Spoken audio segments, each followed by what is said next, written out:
Ipinagpapatuloy ngayon ng House Committee on Justice ang pagdinig sa impeachment complaints laban kay Vice President Sara Duterte. Gaya ng inaasahan, absent uli ang Vice Presidente. Para sa update, magbabalita live si Mobile Journal Amy Atienza. Amy, simulan na natin sa kung sino-sino ba ang dumalo at may reaksyon na ba sa hindi pagdalo ni VP Sara.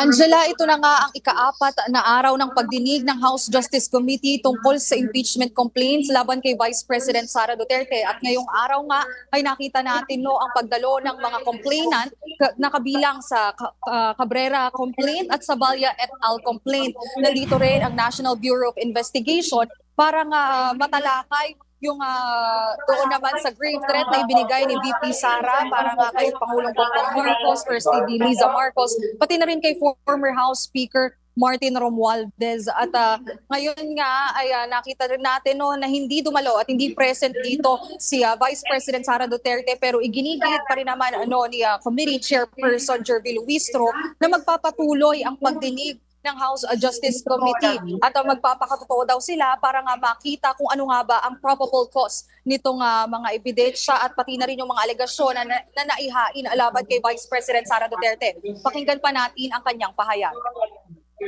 Naaalala tuloy natin si John Lloyd Cruz sa kanyang karakter na Popoy.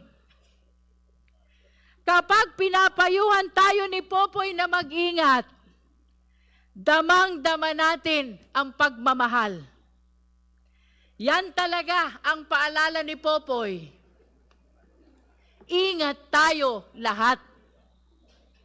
Pero dito, ang bilin nila na mag-ingat tayo ay mukhang hindi galing sa malasakit. Tila isang babala.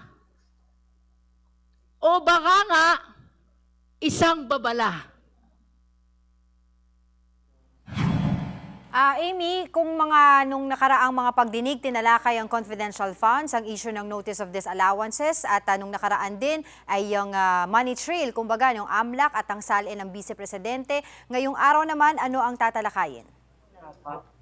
Ngayon nga, Angela, sa kasalukuyan ay tinatalakay na ng House Justice Committee ito na mga pagbubukas ng green box na isinumiti nga ng Bureau of Internal Revenue nung nakaraang linggo. Nakapaloob dito yung tax records ni Vice President Sara Duterte, pati ng asawa niyang si Attorney Man Scarpio. At makikita natin, narinig na natin yung ilan sa mga manifestation nitong mga mambabatas na miyembro ng House Justice Committee.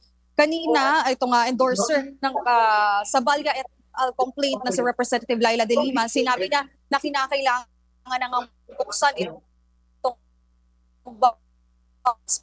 mas buo yung magiging ebidensya ng House Justice Committee sa plenaryo at kung may tataas nga rin ito sa Senate Impeachment Court. Pero sa kabilang banda naman Angela, narinig din natin yung panig naman ng endorser ng Cabrera complaint na si Representative Benny Abante, at sinabi niya na wag na raw muna at nag-aalangan siya dahil nga hindi naman ibig sabihin na kaya nila ay dapat nilang gawin dahil na nga rin may mga batas at nasabi rin ng BIR na may kinakailangan ng executive session para nga mabuksan itong box. So wag na daw muna nilang labagin itong klase ng batas at order dito nga sa ating pamahalaan. So inaasahan din natin bukod dyan sa tax records ni Vice President Sara Duterte at Attorney Man Scarpio ay matatalakay din mismo dito ng House Justice Committee yun ang mga grave threat nga na ibinigay ni VP Sara sa Pangulo, sa First Lady, pati na rin kay former House Speaker Romualdez. Titingnan natin kung ano yung mga ebidensya na mailalatag mismo ng NBI dahil nandito naman si NBI Director Melvin Matibag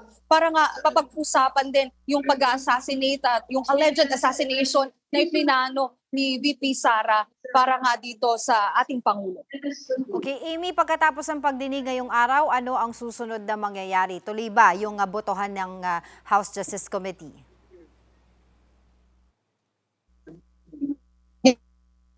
Angela, inaasahan natin na ngayong bobotohan din itong mga ng House na impeachment complaints laban nga kay VP Sara. So matapos yung pagbotohan nila ay syempre gagawa sila ng committee report at nasabi na nga rin sa ilang mga ulat kasama si Representative Luistro na inaasahan nga na maipasa din itong committee report o itong articles of impeachment sa plenaryo pagbalik ng sesyon dito sa Kamara sa May 4. Alright, maraming salamat Mobile Journal Amy Atienza.